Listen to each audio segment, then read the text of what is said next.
Years ago, I remember people in my family having strokes, and when they had a stroke, they either died or they went to a nursing home.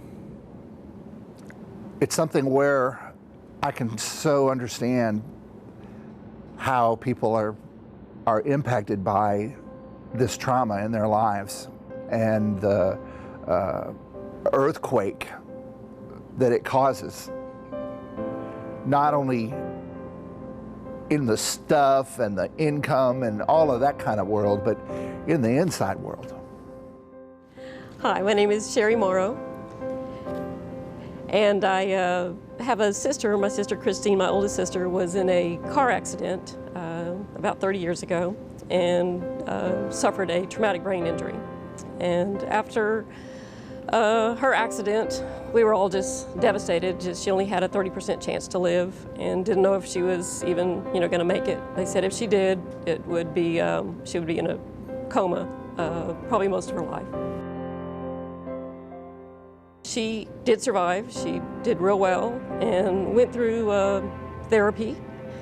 But after therapy, there was just no place else for her to go. So she ended up just moving into an assisted living apartment complex.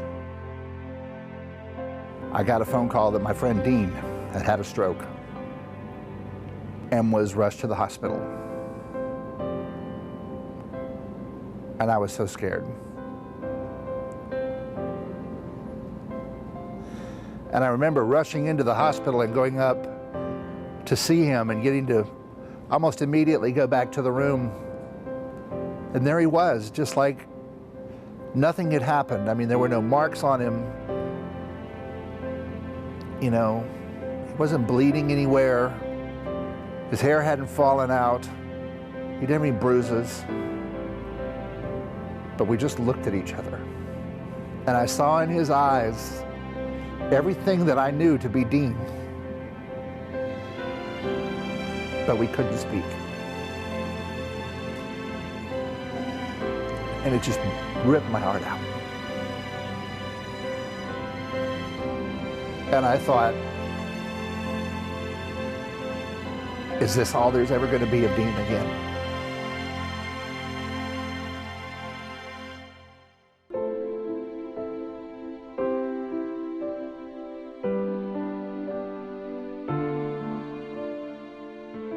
I've heard talk about a clubhouse. And I know something about clubhouses because in my own rehabilitation for the things in my life that I have had long-term rehabilitation in, a clubhouse has been absolutely imperative. It's been a place where I go where I can talk to someone next to me and say, now what was it that you did when you couldn't pull your foot up high enough to reach the next step, but you had to take that next step? And the person next to me said, well, hey, look, I just reached down and grabbed the pants leg on my knee and pulled it up a little bit, and I made it the next step.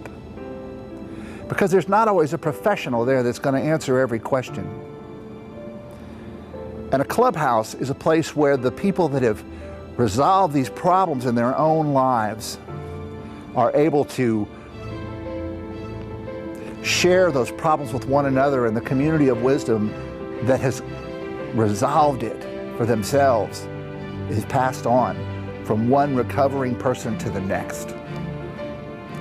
My recovery in my life would be nothing if it weren't for the recovery of the people that came before me. My friend Dean's recovery would be nothing if it weren't for the recovery of the people that came before Dean, and he has shared with me how much it's meant to be involved with Bind and the people that he's worked with in his life that have taught him and shown him and given him insight into what's happening with him.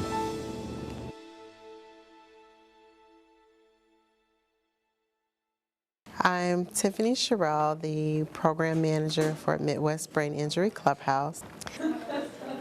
Good morning, Midwest Brain Injury Clubhouse. May I help you? Since I've been here, I am a very observant person, and I've observed quite a few members in their progress. Richard Seegers is one of those members who has trouble reading, and he actually shies away from reading because he's bashful and he thinks he can't read. And I just encourage him, you know, Richard, you can read, just try, be patient, take your time. And this morning, he read an entire story, 2-page story, on his own, and I cued him twice. And so that's, to me, is just a huge accomplishment for Richard, and we just kind of celebrated with high fives. And you know, he asked me if I was proud of him, and I said, of course I am, just overjoyed.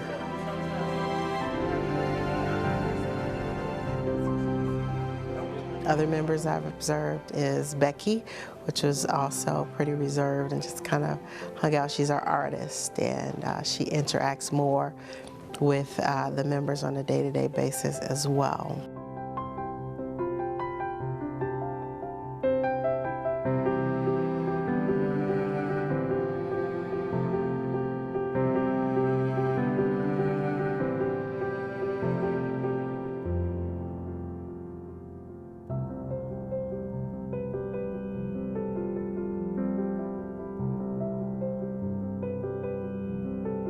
The Clubhouse is absolutely a good place for re-education and that community integration piece, but you know, there's a whole wealth of a gain for someone personally that's coming. You know, you can't really measure the feeling of someone being able to sit at the table with their family and actually take part in a conversation and talk about what they did for their day, as opposed to sitting down and just listening to everyone else. You know, there's no way to describe that. So I think that it is everything for some people.